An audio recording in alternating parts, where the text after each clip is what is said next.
Hey y'all, so as you saw with the thumbnail, today we're going to make a crab sushi bake. I wanted to make a ginger salad to go with it. However, I didn't make the ginger dressing yet, and it definitely needs to sit for a couple of hours to get the best flavor. So we'll have that with our leftover sushi bake later.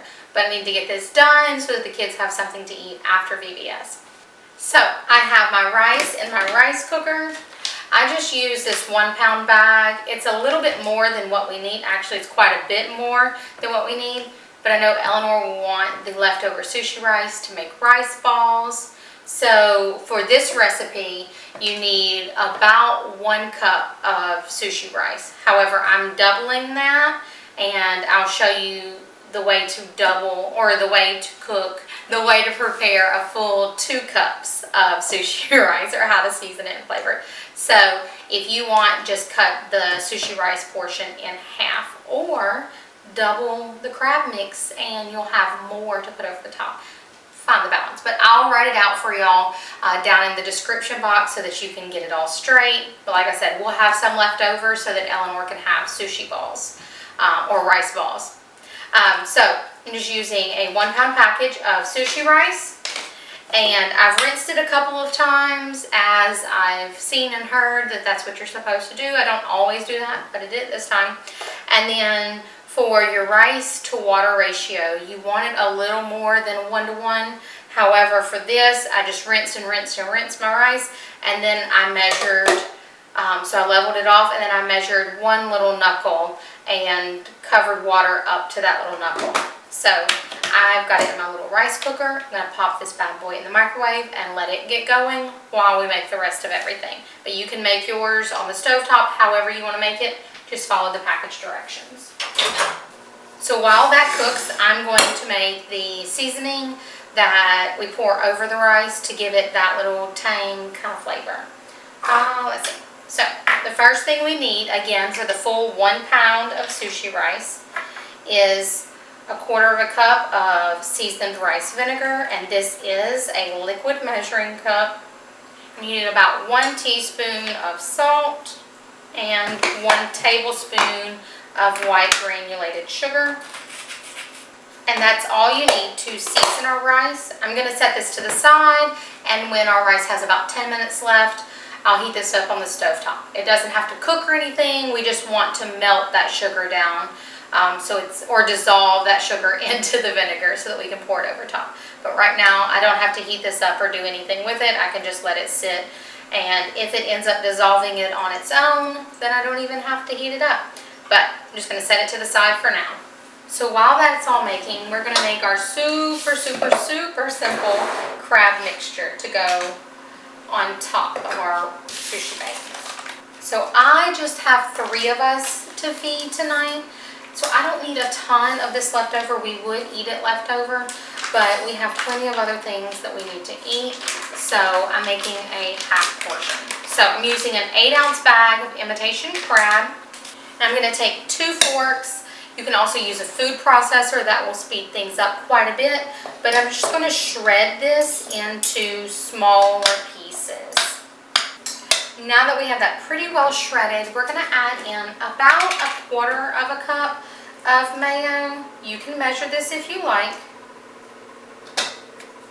If you're doubling, remember to use the 1/2 cup. And then 1 egg, or most of 1 egg in this case. If you're doubling this recipe, you do not have to add 2 eggs. This egg is just to act as a sort of binder for us.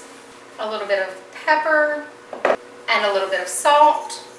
Some sriracha, just per your taste and your liking. We're just going to mix this all together. Make sure you get that egg well incorporated, and break up any other large pieces you may still see. Again, you can use your blender and make sure you get all of those really small pieces. It also gives a really good texture compared to the flakes. So I have my air fryer heating up because you can put this in the oven. However, I don't want to heat up the whole house, and it's just this small pan, so I'm not concerned about putting it in the oven. I'm going to cook this in my air fryer. I'm spraying the bottom of my pan. It's a non-stick cooking spray. Now I have my air fryer heating to 325, but if you're using the oven, 350 is a good setting for this. I'm gonna add in some toasted sesame seeds, and I'm just gonna take some of my green onion that have been very mistreated and just slice up some right down in here. Mix this around. Now we're going to dissolve our sugar into our rice wine vinegar. Again, we're just wanting to dissolve it. Nothing cooking or anything else like that just yet. But that is it. We're saving some of these extra ingredients for the topping. But until our rice is done, we're kind of at a standstill. I'm just going to clean up for a minute, throw some things away, and I'll see you back as soon as our rice is and our vinegar is done. Okay, y'all, so our rice is all done. We're just going to take our vinegar, salt, and sugar mixture and pour this over the top. And while it's still warm, we're just going to take a little spoon, a spatula, whatever you want to use, and mix it all around. Try not to mash it. As I know, I've repeated it several times, we're not going to use all of this rice. So we're going to take about half of it and pour it down in the bottom of our pan. So if you were doing the half recipe from the beginning, it's the full 1 cup that you're going to take. It should have turned out to be more than 1 cup by now. And you don't have to use a circle pan for this. You can use a small, like 8x8. So once you have that, you're going to sprinkle on a layer of furikake, or you can do even a layer of seaweed. I was going to say a generous layer. I went generous in that spot as I was saying generous layer. But this has more seasoning in it than just seaweed. So once we have that on, you'll see it's that pretty green color, which normally wouldn't be a pretty color to me. But we're going to take and pour our crab mixture over top. And you'll notice I didn't pack down the rice, but I did spread it around pretty good, like pretty even, and kind of flattened it out. I just don't want to pack it in too much because we don't want it to feel dense. So we're just going to spread our crab mixture around. Now we're going to add another little layer of furikake right on top. Again, this has tons of seasonings and things in with it. Oh, I forgot to add my sesame seeds to my rice. That will be okay. We'll put some on it when we pull it out. So we're going to put this in the oven. I am going to, or in my air fryer, I am going to add a little layer of sriracha across half of it for me and Thatcher, but leave the other side blank for Ellinor. And into our air fryer, this is going to go for about 20-25 minutes. If it's going in the oven, 350 for 25 minutes. I'm going to try and dry some of these and get these put away. Okay, so it's out of the air fryer, and it's only been out for like 2 seconds, so it's going to be scorching hot. So I'm letting it cool for a minute while I slice some avocado.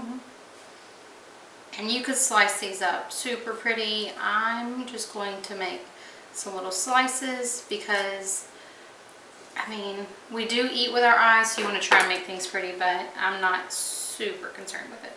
If you don't like avocado, skip the avocado. We eat a lot of avocado, especially Thatcher. So I can see that this half that I just put the avocado on is my spicy side, because I can see the sriracha baked into it. And all we do is take these little seaweed sheets. Also have some left over from last time. But you just take your little seaweed sheet, cut straight through everything. Scoop it on. There you go. You can, oh, lost my avocado. You can even add a little bit more sriracha. You could even make a spicy mayo, which is just mayo and sriracha.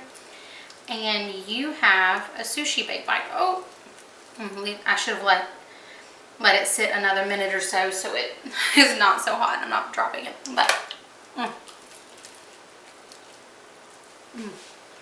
also grabbed a very, very large bite. That furikake seasons it so well. If you're not going to use the furikake, I know it is a little bit more costly to just use it for one ingredient or one dish, but it lasts for a good while. It's got so much flavor in it. You may be able to even make your own. It's not a terrible price unless you're just using it for one dish, but it is so worth it. So I have the soy sauce out because I know Ellinor will want some soy sauce for hers.